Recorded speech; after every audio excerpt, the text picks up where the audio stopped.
the Leaky Cauldron.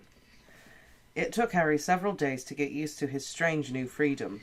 Never before had he been able to get up whenever he wanted and eat whatever he fancied. He could even go wherever he liked, as long as it was in Diagon Alley, and this long cobbled street was packed with the most fascinating wizard shops in the world. Harry felt no desire to break his word to Fudge and stray back into the Muggle world. Harry ate breakfast every morning in the Leaky Cauldron, where he liked watching the other guests. Funny little witches from the country, up for a day's shopping, venerable-looking wizards looking over the latest article in Transfiguration Today, wild-looking warlocks, raucous dwarves, and once what looked suspiciously like a hag who ordered a plate of raw liver from behind a thick woolen balaclava. After breakfast, Harry would go into the backyard, take out his wand, tap the third brick from the left above the dustbin, and stand back as the archway into Diagon Alley opened in the wall. Harry spent the long summer days exploring the shops and eating under the brightly coloured umbrellas outside cafes, where his fellow diners were showing each other their purchases. "It's a lunarscope, old boy. No more messing around with moon charts, see?"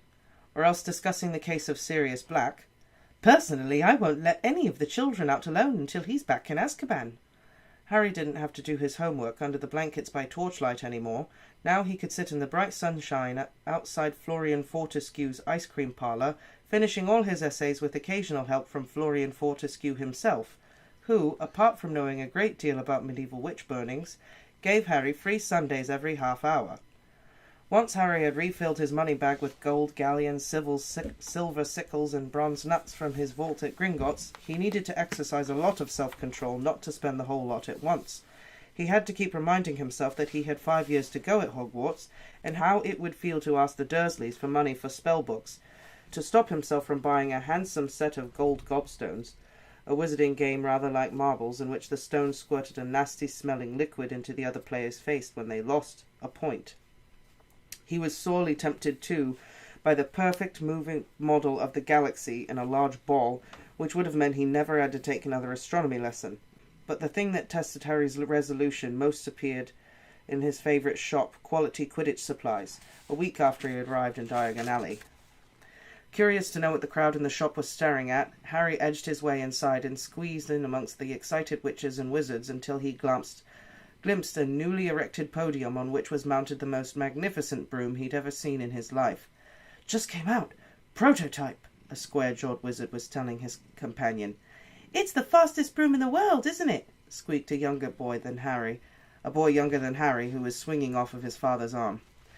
"Irish International side just put in an order for 7 of these beauties," the proprietor of the shop told the crowd, "and they're favourites for the World Cup."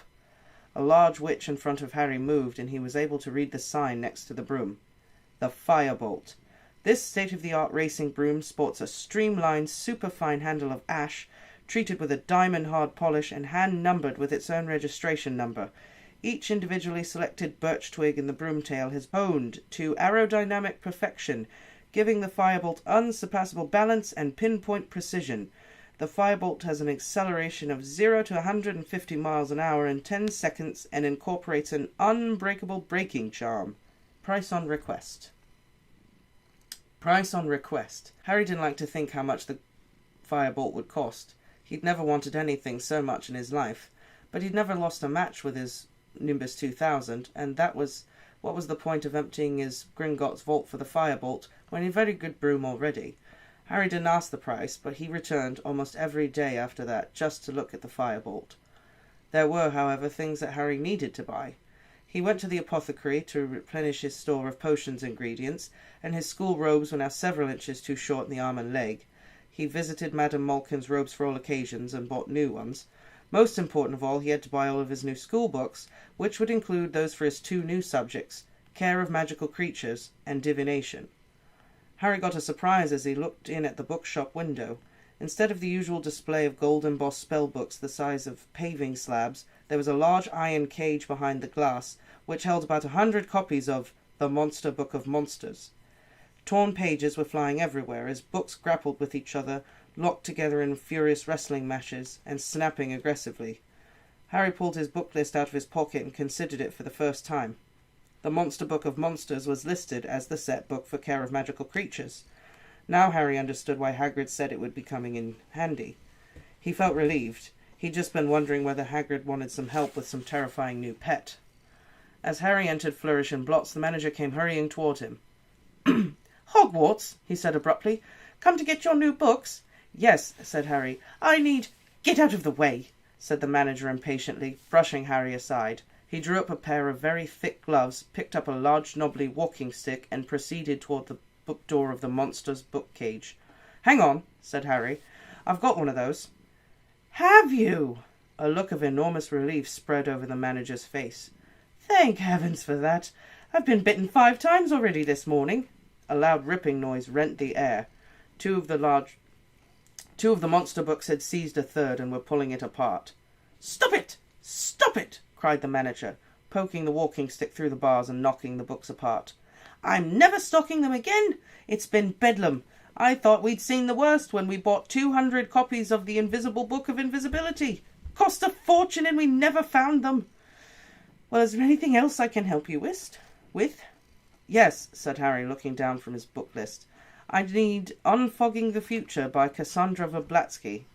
"Ah, starting divination, are you?" said the manager, stripping off his gloves and leading Harry into the back of the shop, where there was a corner devoted to fortune-telling. A small table was stacked with volumes such as Predicting the Unpredictable, Insulate Yourself Against Shocks, and Broken Balls, When Fortunes Turn Foul. "Here you are," said the manager, who climbed a set of steps to take down a thick black-bound book. "Unfogging the Future. Very good guide to all your basic fortune-telling methods, palmistry, crystal balls, bird entrails." But Harry wasn't listening. His eyes had fallen on another book, which is among a display on a small table. Death Omens. What to do when you know the worst is coming. "Oh, I wouldn't read that if I were you," said the assistant lightly, looking to see what Harry was staring at. "You'll start seeing death omens everywhere. It's enough to frighten anyone to death." But Harry had continued to stare at the front of the book. It showed a black dog, large as a bear, with gleaming eyes. It looked oddly familiar. The assistant pressed Unfogging the Future into Harry's hands. "Anything else?" "Yes," said Harry, turning his eyes away from the dogs and dazedly consulting his book list. "I need Intermediate Transfiguration and the Standard Book of Spells Grade 3. Harry emerged from Flourish and Blots 10 minutes later with his new books under his arms and made his way back to the Leaky Cauldron, hardly noticing where he was going and bumping into several people. He tramped up the stairs to his room, went inside and tipped his books onto his bed. Someone had been in to tidy, the windows were open and the sun was pouring out inside. Harry could hear the buses rolling by in the unseen Muggle street behind him and the sound of the invisible crowd below in Diagon Alley. He caught himself in the mirror over the basin. "It can't have been a death omen," he told his reflection defiantly. "I was panicking when I saw that thing in Magnolia Crescent. It was probably just a stray dog." He raised his hand automatically and tried to make his hair lie flat. "You're fighting a losing battle there, dear," said his mirror in a wheezy voice. As the day slipped by, Harry started looking wherever he went for a sign of Ron or Hermione. Plenty of Hogwarts students were arriving in Diagon Alley now, with the start of the term so near. Harry met Seamus Finnegan and Dean Thomas, his fellow Gryffindors, in Quality Quidditch Supplies, where they too were ogling the firebolt. He also ran into the real Neville Longbottom, a round-faced forgetful boy outside of Flourish and Blots. Harry didn't stop to chat. Neville appeared to have mislaid his book list and was being told off by his very formidable-looking grandmother. Harry hoped he never found out that he'd pretended to be Neville while on the run from the Ministry of Magic. Harry woke on the last day of the holidays thinking that he would at least meet Ron and Hermione tomorrow on the Hogwarts Express. He got up, dressed, went for a last look at the firebolt, and was just wondering where he'd have lunch when someone yelled his name and turned around. "Harry! Harry!" They were both there, sitting outside Florian Fortescue's ice cream parlour, Ron looking incredibly freckly, Hermione very brown, both waving frantically at him. "Finally," said Ron, grinning at Harry as he sat down. "We went to the Leaky Cauldron, but they said you'd left. And we went to Flourish and Blots, Madame Malkin's, and I got all my school stuff last week," Harry explained. "And how come you knew I was staying at the Leaky Cauldron?" "Dad," Ron said simply. Mr. Weasley, who worked at the Ministry of Magic, would of course have heard the whole story of what had happened to Aunt Marge. "Did you really blow up your aunt, Harry?" said Hermione in a very serious tone. "I didn't mean to," said Harry, while Ron roared with laughter. I just lost control. It's not funny, Ron, Hermione said sharply. Honestly, I'm amazed Harry wasn't expelled. So am I, admitted Harry. Forget expelled, I thought I was going to be arrested. He looked at Ron. Your dad doesn't know why Fudge let me off, does he? Probably 'cause it's you, innit? Shrugged Ron, still chuckling. Famous Harry Potter and all that. I'd hate to see what the Ministry do to me if I blew up my aunt. Mind you, they'd have to dig me up first because Mum would have already killed me. Anyway, you can ask Dad yourself this evening. We're staying at the Leaky Cauldron tonight too. So you can come to King's Cross with us tomorrow. Hermione's there as well. Hermione nodded, beaming. Mum and Dad dropped me off this morning with all my Hogwarts things. Excellent, said Harry happily. So have you all got your books and stuff? Look at this, said Ron, pulling a long, thin box out of a bag and opening it. Brand new wand, 14 inches, willow, containing 1 unicorn tail hair. And we've got all our books, he said, pointing at a large bag under his chair. What about those monster books, eh? The assistant nearly cried when we said we wanted 2. What is all that, Hermione? Harry asked, pointing at not 1, but 3 bulging bags in the chair next to her. Well, I'm taking on more new subjects than you, aren't I? Said Hermione. There are my books for arithmancy, care of magical creatures, divination, study of ancient runes, muggle studies. What are you taking muggle studies for? Ron said, rolling his eyes at Harry. You're muggle-born. Your mum and dad are muggles. You already know all about muggles. But it'll be fascinating to study them from the wizarding point of view, said Hermione. Are you planning to eat or sleep at all this year, Hermione? Asked Harry, while Ron sniggered. Hermione ignored them. I've still got 10 galleons, she said, checking her purse. It's my birthday in September, and Mum and Dad gave me some money to get myself an early birthday present. How about a nice book? Said Ron innocently. No, I don't think so, said Hermione composedly. I really want an owl. I mean, Harry's got Hedwig, and you've got Errol. I haven't, said Ron. Errol's a family owl. All I've got is Scabbers. He pulled his pet rat out of his pocket. And I want to get him checked over, he added, placing Scabbers on the front table in front of them. I don't think Egypt agreed with him. Scabbers was looking thinner than usual, and there was a definite droop in his whiskers. Well, there's a magical creature shop just over there, said Harry, who knew Diagon Alley very well by now. You can see if you've got anything for Scabbers, and Hermione can get her owl. So they paid for their ice creams and crossed the street to the magical menagerie. There wasn't much room inside. Every inch of wall was hidden by cages. It was smelly and very noisy because the occupants of these cages were all squeaking, squawking, jabbering, or hissing. The witch behind the counter was already advising a wizard on the care of double-ended newts, so Harry, Ron, and Hermione waited, examining the cages.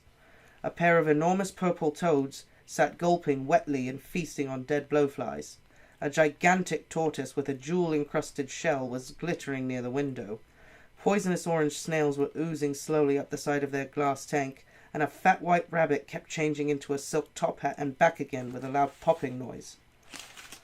There were cats of every colour, a noisy cage of ravens, a basket of funny custard-coloured fur balls that were humming loudly, and on the counter a vast cage of black sleek rats which were playing some sort of skipping game using their long, bold tails.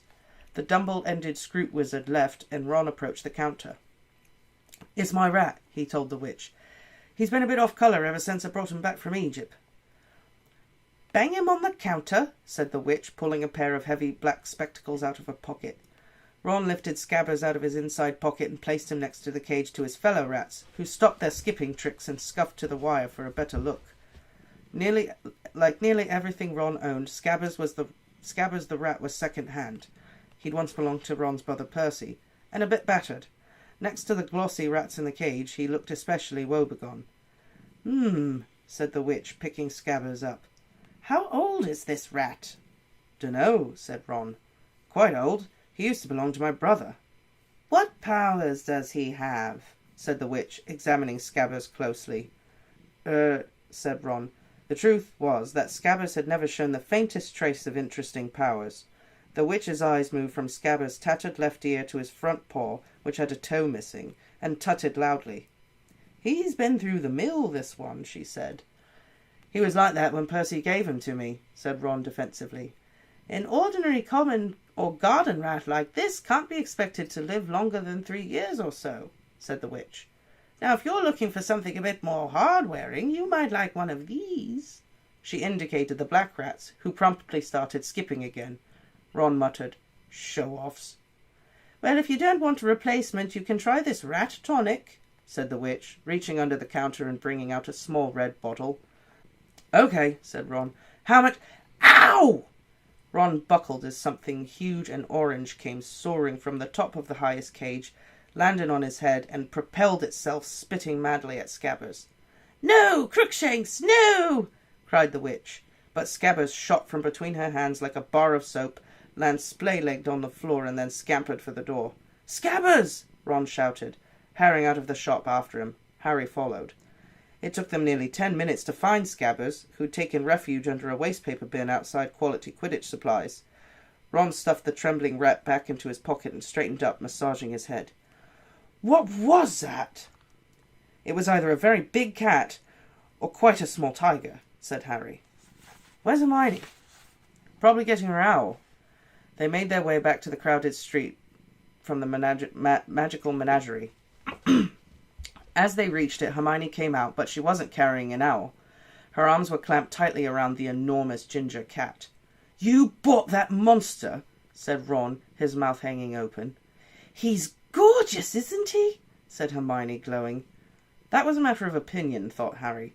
The cat's fur was thick and fluffy, but it was definitely a bit bow-legged, and its face looked grumpy and oddly squashed, as though it had run headlong into a brick wall. Now that Scabbers was out of sight, however, the cat was purring contentedly in Hermione's arms. Hermione, that thing nearly scalped me, said Ron. He didn't mean to, did you, Crookshanks? Said Hermione. And what about Scabbers? Said Ron, pointing at the lump in his chest pocket. He needs rest and relaxation. How's he going to get that with that thing around? That reminds me, you forgot your rat tonic, said Hermione, slapping the small red bottle into Ron's hands. And stop worrying.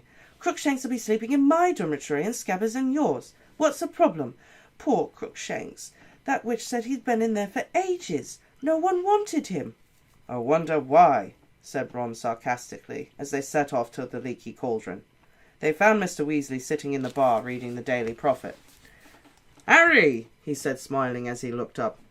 How are you? Fine, thanks, said Harry, as he, Ron and Hermione joined Mr. Weasley with all their shopping. Mr. Weasley put down his paper and Harry saw the familiar picture of Sirius Black staring up at him. They still haven't caught him, then? He said. No, said Mr. Weasley, looking extremely grave. They've pulled us all off our regular jobs at the Ministry to try and find him, but no luck so far. Will we get a reward if we caught him? Asked Ron. It'd be good to get some more money. Don't be ridiculous, Ron, said Mr. Weasley, who on closer inspection looked very strained. Black's not going to be caught by a 13-year-old wizard. It's the Azkaban guards will get him back. You mark my words. At that moment, Mrs. Weasley entered the bar, laden with shopping and followed by the twins Fred and George, who were about to start their 5th year at Hogwarts, the newly elected head boy Percy, and the Weasleys' youngest and only girl, Ginny. Ginny, who'd always been very taken with Harry, now seemed heartily more embarrassed than usual when she saw him. Perhaps it was because he'd saved her life during the last term at Hogwarts. She went very red and muttered, "Hello," without looking at him. Percy, however, held out his hand solemnly, as if he and Harry had never met, and said, "Harry, how nice to see you." "Hello, Percy," said Harry, trying not to laugh. "I hope you're well," said Percy pompously, shaking hands. It was rather like being introduced to the mayor. "Very well, thanks." "Harry," said Fred, elbowing Percy out of the way and bowing deeply. "Simply splendid to see you, old boy." "Marvellous," said George, pushing Fred aside and seizing Harry's hand in turn. "Absolutely spiffing." Percy scowled. "That's enough now," said Mrs. Weasley. "Mum," said Fred, as though he'd only just spotted her and seized her hand too. "How really corking to see you." "I said that's enough," said Mrs. Weasley, depositing her shopping in an empty chair. "Hello, Harry dear. I suppose you've heard all our exciting news." She pointed at the brand-new silver badge on Percy's chest. "Second head boy in the family," she said, swelling with pride. "And last," muttered Fred under his breath. "I don't doubt that," said Mrs. Weasley, frowning suddenly. "I notice they haven't made you two prefects." "What do we want to be prefects for?" said George, looking revolted at the very idea. "It'd take all the fun out of life." Ginny giggled. You want to set a better example to your sister," said Mrs. Weasley. "Ginny's got other brothers to set an example, Mother." said Percy loftily. "I'm going upstairs to change for dinner." He disappeared, and George heaved a sigh. "We tried to shut him in a pyramid," he told Harry, "but Mum spotted us." Dinner that night was a very enjoyable affair. Tom the innkeeper put 3 tables together in the parlour, and the 7 Weasleys, Harry and Hermione, ate their way through 5 delicious courses. "How are we going to get to King's Cross tomorrow, Dad?" asked Fred, as they tucked into his sumptuous chocolate pudding. "The Ministry's providing a couple of cars," said Mr. Weasley. Everyone looked up at him. "Why?" said Percy curiously. "Oh, it's because of you, Perce," said George seriously. "And there'll be little flags on the bonnets with HB on them. For Humongous Bighead," said Fred. Everyone except Percy and Mrs. Weasley snorted into their pudding. "Why are the Ministry providing cars, Father?" Percy asked again in a dignified voice. "Well, as we haven't got one any more," said Mr. Weasley, "and as I work there, they're doing me a favour." His voice was casual, but Harry couldn't help noticing that Mr. Weasley's ears had gone red, just like Ron's did when he was under pressure. "Good job, too," said Mrs. Weasley briskly. "Do you realise how much luggage you've all got between you? A nice sight you'd be on the Muggle Underground. You are all packed, right?" "Ron hasn't put all his new things in his trunk yet," said Percy in a long-suffering voice. "He's dumped them on my bed." "You better go and check properly, Ron, because we won't have much time in the morning," Mrs. Weasley called from the table. Ron scowled at Percy. After dinner, everyone felt very full and sleepy. One by one, they made their way upstairs to their rooms to check their things for the next day. Ron and Percy were next door to Harry. He had just closed and locked his own trunk when he heard angry voices through the wall and went to see what was going on. The door of number 12 was ajar, and Percy was shouting. "It was here, on the bedside table. I took it off for polishing." "I haven't touched it, all right," Ron roared back. "What's up?" said Harry. "My head boy badge has gone," said Percy, rounding on Harry. "So Scabbers rat tonic," said Ron, throwing things out of his trunk to look. "I think I might have left it in the bar." "You're not going anywhere till you've found my badge," yelled Percy. "I'll get Scabbers' stuff. I'm packed," Harry told Ron, and he went downstairs. Harry was halfway along the passage to the bar, which was now very dark, when he heard another pair of angry voices coming from the parlour. A second later he recognised them as Mr. and Mrs. Weasley's. He hesitated, not wanting them to know he'd heard them rowing, when the sound of his own name made him stop, then moved closer to the parlour door. "Makes no sense not to tell him," Mr. Weasley was saying heatedly. "Harry's got a right to know. I've tried to tell Fudge, but he insists on treating Harry like a child. He's 13 years old, and—" "Arthur, the truth would terrify him," said Mrs. Weasley shrilly. "Do you really want to send Harry back to school and have that hanging over him? For heaven's sake, he's happy not knowing." "I don't want to make him miserable. I want to put him on his guard," retorted Mr. Weasley. "You know what Harry and Ron are like, wandering off by themselves. They've even ended up in the Forbidden Forest. But Harry mustn't do that this year. When I think what could have happened to him that night he ran away from home, if the night bus hadn't picked him up, I'm prepared to bet he would have been dead before the Ministry found him." "But he's not dead. He's fine. So what's the point—" "Molly! They say Sirius Black's mad, and maybe he is, but he's clever enough to escape from Azkaban, and that's supposed to be impossible. It's been a month now, and no one's seen hide or hair of him, and I don't care what Fudge keeps telling the Daily Prophet. We're no clearer to catching Black than inventing self-spelling wands. The only thing we know for sure is what Black's after." "But Harry will be perfectly safe at Hogwarts." "We thought Azkaban was perfectly safe. If Black can break out of Azkaban, he could break into Hogwarts." "But no one's really sure that Black's after Harry." There was a thud on wood, and Harry was sure Mr. Weasley had banged his fist on the table. "Molly, how many times do I have to tell you? They didn't report it in the press because Fudge wanted to keep it quiet. But Fudge went out to Azkaban the night Black escaped. The guards told Fudge that Black's been talking in his sleep for a while now. Always the same words. He's at Hogwarts. He's at Hogwarts. Black's deranged, Molly, and he wants Harry dead. If you ask me, he thinks murdering Harry'll bring you-know-who back to power. Black lost everything the night Harry stopped you-know-who, and he's had 12 years alone in Azkaban to brood on that." There was a silence. Harry leaned closer still to the door, desperate to hear more.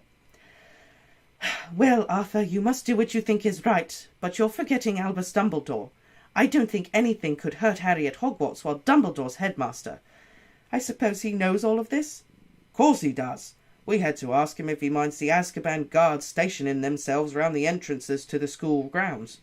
He wasn't happy about it, but he agreed. Not happy? Why shouldn't he be happy if they're there to catch Black? Dumbledore isn't fond of the Azkaban guards, said Mr. Weasley heavily. Nor am I if it comes to that. But when you're dealing with a wizard like Black, you sometimes have to join forces with those you'd rather avoid. If they save Harry, then I will never say another word against them, said Mr. Weasley wearily. It's late, Molly. We'd better go up. Harry heard chairs move. As quietly as he could, he hurried down the passage to the bar and out of sight. The parlour door opened, and a few seconds later footsteps told him that Mr. and Mrs. Weasley were climbing the stairs. The bottle of rat tonic was lying under the table they'd sat at earlier. Harry waited until he heard Mr. and Mrs. Weasley's bedroom door close, then headed back upstairs with the bottle. Fred and George were crouching in the shadows on the landing, heaving with laughter as they listened to Percy dismantling his and Ron's room in search for his badge. "We've got it," Fred whispered to Harry. "We've been improving it." The badge now read, Big Head Boy. Harry forced a laugh, went to give Ron the rat tonic, then shut himself in his room and lay down on his bed. So Sirius Black was after him. That explained everything. Fudge had been lenient with him because he was so relieved to find him alive. He made Harry promise to stay in Diagon Alley where there were plenty of wizards to keep an eye on him, and he was sending 2 ministry cars to take them to the station tomorrow so that the Weasleys could look after Harry until he was on the train. Harry lay listening to the muffled shouting next door and wondered why he didn't feel more scared. Sirius Black had murdered 13 people with one curse. Mr. and Mrs. Weasley obviously thought Harry would be panic-stricken if he knew the truth. But Harry happened to agree wholeheartedly with Mrs. Weasley that the safest place on Earth was wherever Albus Dumbledore happened to be. Didn't people always say that Dumbledore was the only person Lord Voldemort had ever been afraid of? Surely Black, as Voldemort's right-hand man, would be just as frightened. And then there were these Azkaban guards everyone kept talking about. They seemed to scare most people senseless, and if they were stationed all around the school, Black's chances of getting inside seemed very remote. No. All in all, the thing that bothered Harry the most was the fact that his chances of visiting Hogsmeade now looked like 0. No one would want Harry to leave the safety of the castle until Black was caught. In fact, Harry suspected his every move would be carefully watched until the danger had passed. He scowled at the dark ceiling. Did they think he couldn't look after himself? He'd escaped Lord Voldemort 3 times. He wasn't completely useless. Unbidden, the image of the beast in the shadows of Magnolia Crescent crossed his mind. What do you do when you know the worst is coming? "I'm not going to be murdered," Harry said out loud. "That's the spirit, dear," said his mirror sleepily.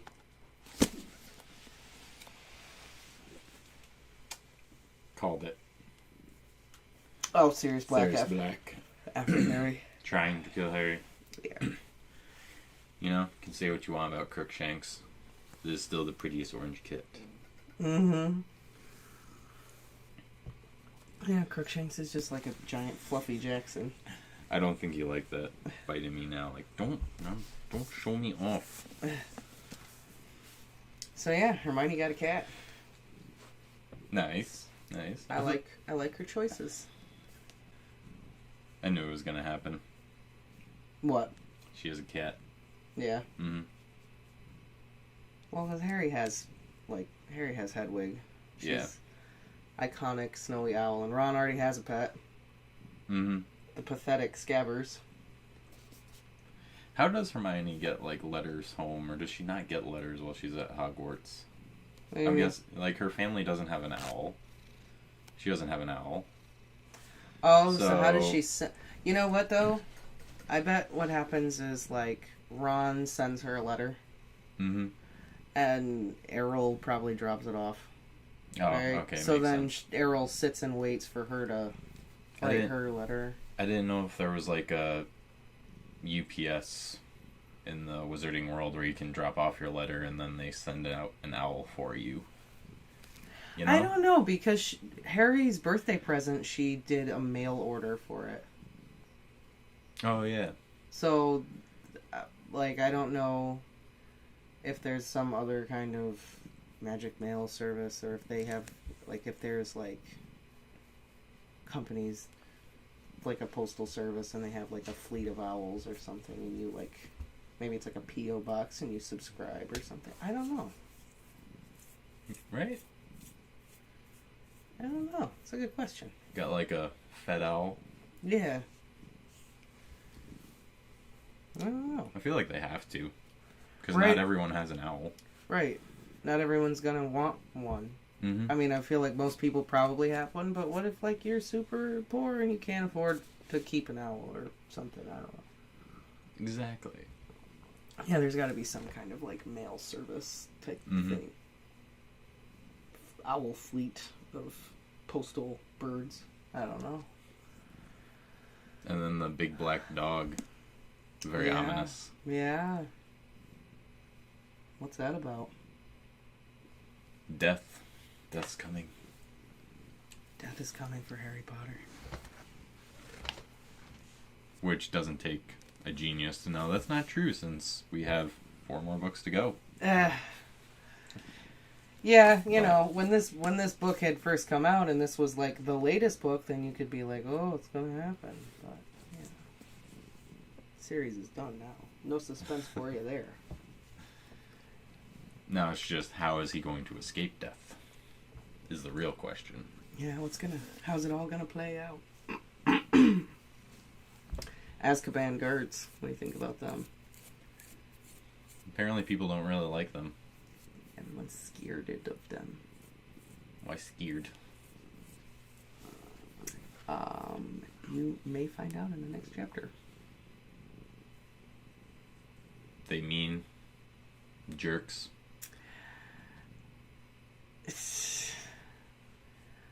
They're Are they like the guards in Kung Fu Panda? no. They're not anything that you're expecting them to be, and they're awful. Oh, okay. They're awful. The next chapter is called The Dementor. The Dementor? Yep.